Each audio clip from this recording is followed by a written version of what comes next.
Good morning, everyone, and welcome to our backyard. In this morning's video, I'm going to talk about fertilizer. Not the most interesting and fun topic, but I get asked some questions about what I use to fertilize. And I thought I'd take today's video to talk about fertilizers that I use. As you know, I like to tape in the mornings, and I typically don't have a lot of butterflies out in the morning very early, but this morning they're out and about, especially the Gulf fritillaries. That's what this one is on my purple porterweed.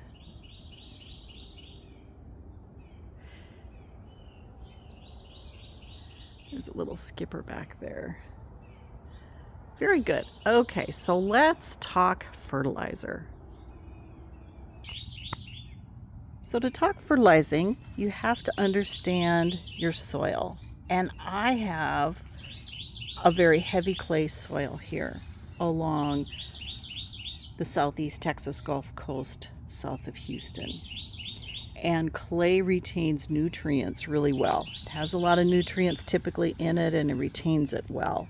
So I probably should get it soil tested, and I haven't done that yet. In fact, last year, one of the commenters on a video suggested that. I thought that was a great idea, so I looked into it, and I can send my soil samples into Texas A&M, and they will analyze the soil for me. I just haven't done that because I know I've got heavy clay soil, right? So, but I hope to do that at some point. So knowing your soil is really the first thing that's important. Each spring, or I should say every spring for a while now, I have gone to Costco and I purchase the soils that they have. And the reason I like to go to Costco is, one, it's cheaper. The soils are cheaper, and they're larger bags than that you buy at your big box stores. So for the raised bed and in-ground soil, this is what Costco sells, and I've used it now for 3 years, and I really, really like it when I'm creating a new garden bed, or if I'm needing to put more soil into an existing garden bed. It does have compost in it, and I've been very happy with this. I know some people have said they haven't, but down here where we live, where they source this, I've been extremely happy. Good morning, little one. You are happy. It's a little Carolina wren up in the tree. So this is what I used for my raised beds and in-ground beds. And then the potting mix is what I use for my containers, my outside containers. And some folks like really, really fluffy soil for their outside container. I do not. Of course, I want it to be well draining, but I also want it to be like the outside conditions warrant. And we're so hot down here that I do want to use and have some more protection, right? So this does have compost in it, and it also has yucca and core in it. So that helps with the water retention, meaning not retaining too much and not losing too much. So anyway, this is what I use for my containers. So soil is really, really the first key. And when you listen to any of the YouTubers that have been on for a long time, they'll tell you that you need to take care of your soil first, and then everything else will follow. So I have these bags under my staging area under my cypress tree.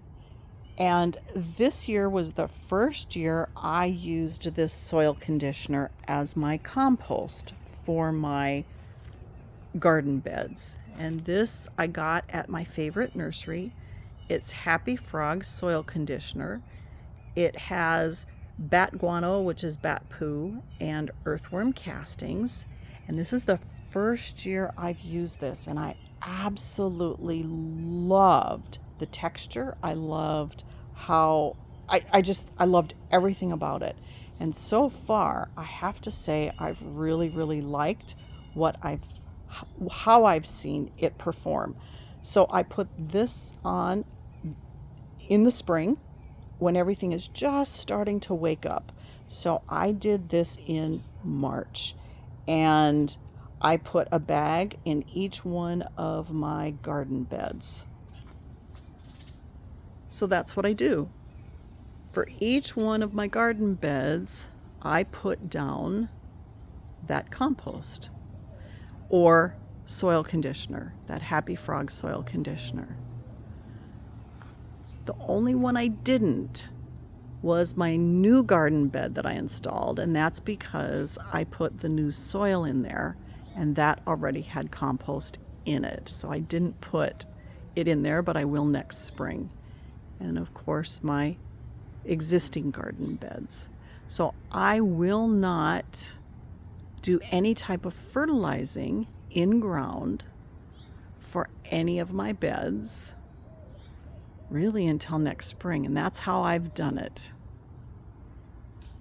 And it's worked very well for me. But then again, I have heavy clay soil which retains nutrients and is generally nutrient dense in the first place. If I had a sandy soil or a loamy soil, that's not necessarily what I would do. All right, so containers are different. Containers will lose a lot of their nutrients because they're watered more often. And so I do fertilize my containers, albeit I have to admit, I'm not great. So you're going to see this fertilizer and you're going to think, yes, she does. She fertilizes a lot, which is too funny because I don't. But I do have some specific fertilizer that I do like and I do use. So I have the organics and then the synthetics.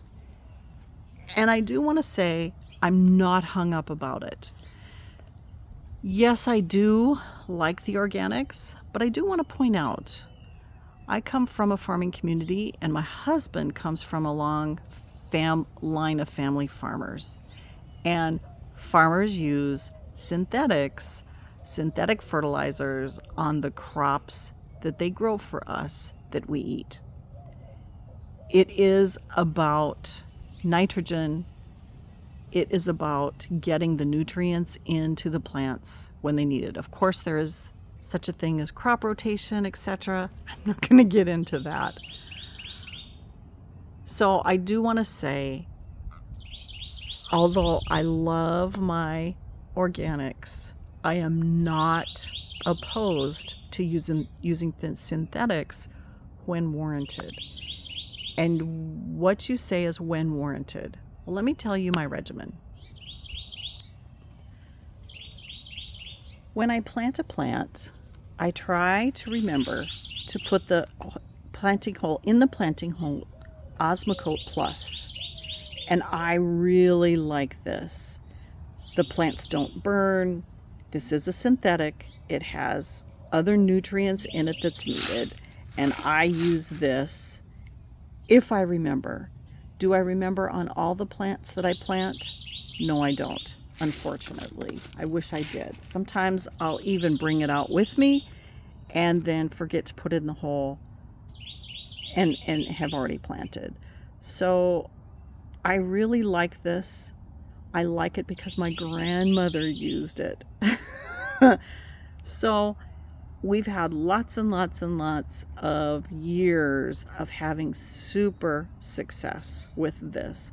I only use this though when I plant. Okay, so that's the first one. That is on when I plant.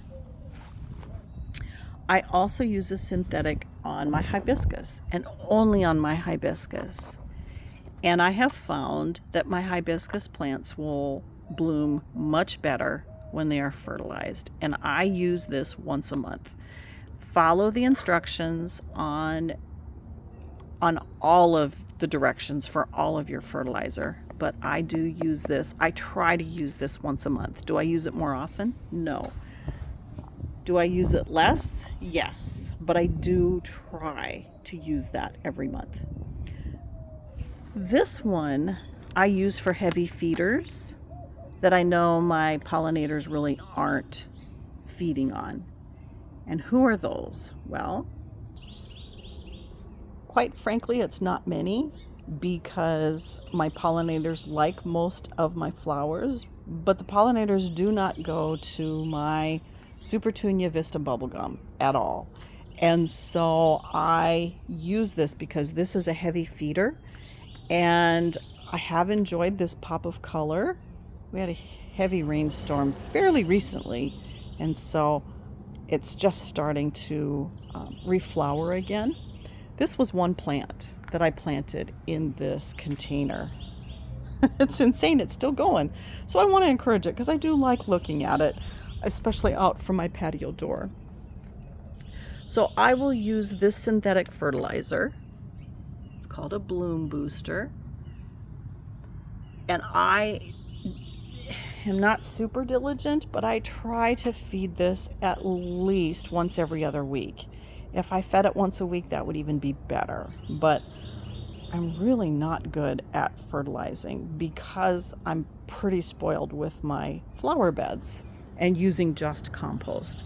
But I do use this throughout the growing season for my few plants that I have that my pollinators do not go to. So these two synthetics I only use in containers. This I use in containers and in my garden beds, the Osmocote Plus, when I plant in the planting hole. All right, now for my organics. I'll use Plant Tone because I can purchase this at Walmart, and I use this as a fertilizer in the spring when I want to revitalize some of my existing containers. I had a Gulf fritillary come and land on a Tithonia right by me, so I thought, oh, I need to show him. Sorry about that. I have had this bag for a while. If it's warranted and I've had a garden bed for a really long time and I feel that it needs some nutrients, I have put that in, but it is maybe a year or so ago. I use this predominantly for my containers if I'm revitalizing my my potting soil. But I do use these two, and these are liquid. This is a slow release. These are also slow release. The only two, oh, sorry. This one is a quick release. So this is instant feeding, as are these liquids. I use this on my containers where I have containers that don't really flower or I'm wanting them to grow. And I've got a couple of squirrels that have attacked a couple of my containers and I'm wanting the plants to grow, and so I will use Espoma's Grow. And this one has a tag right over the title, but it is Bloom. And I use this probably the most in my containers, and it does not have a lot of nitrogen, phosphate, and potash in it. You'll notice it's a 1-3-1. I follow the directions and I use a watering can, and I water and use this for my containers. How often, you might ask? It's pretty infrequent. I should be better, and I'm not. So that's my admission. Again, I think it's because I'm so spoiled on my in-ground soil. I complain about having this very thick and dense clay, but one of the benefits is it does retain nutrients very well, and so I am pretty spoiled. But that's pretty much it. I don't do a lot of fertilizing. So to recap, what do I use the most?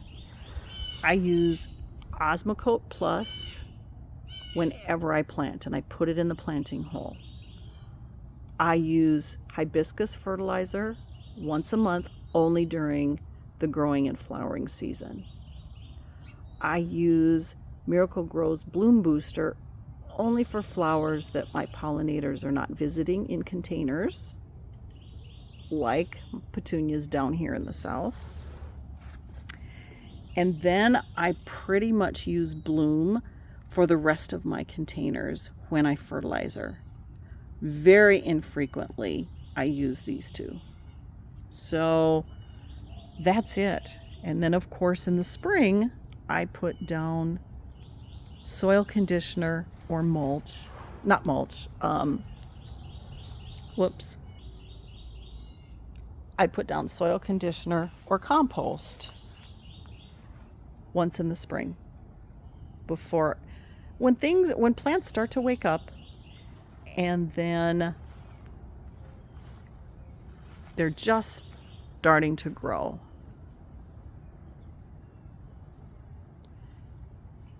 And my garden beds are very full and lush. I'm pleased with how they're performing. I'm pleased with flower production in containers. Garden beds are full of pollinators. Bees, hummingbirds, butterflies.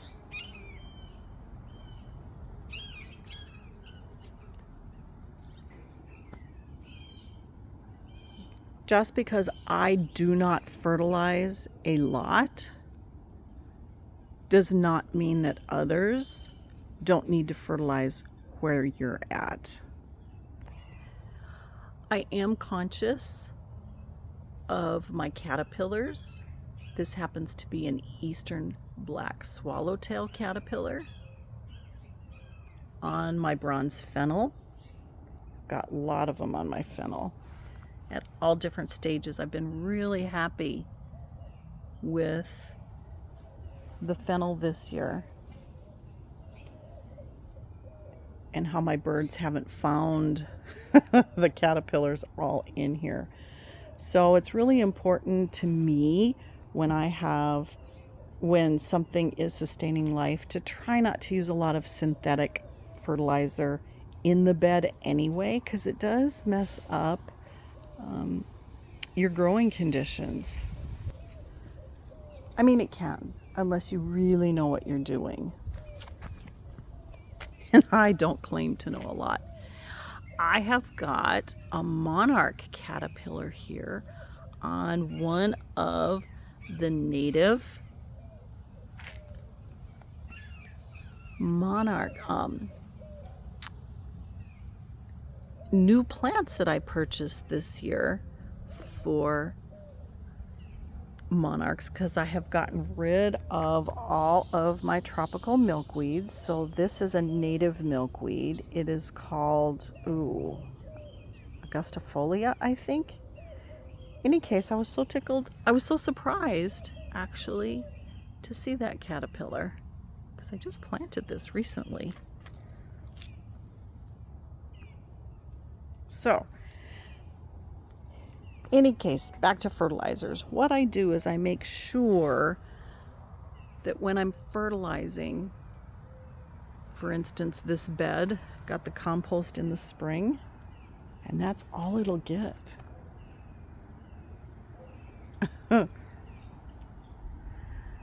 So if any of you use a fertilizer that you're particularly happy with, go ahead and stick it down in the comments. I know that some of you use fish emulsions that do really well. I know one of my commenters uses Microlife and has used it for years and has been very pleased with that. So I think the important thing is just knowing what your plants need, not to overdo it, to keep everything healthy and in balance. I will admit one thing. I did purchase some earthworm castings this spring, and I thought, oh, that would be great. I should use that and put that in. And I haven't done it yet. So there you have it.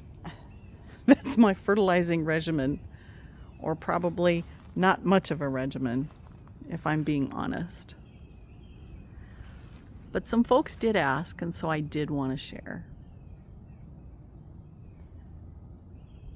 It's really pretty out this morning. We're supposed to be getting a tropical system in for rainfall. Hasn't come in yet, though.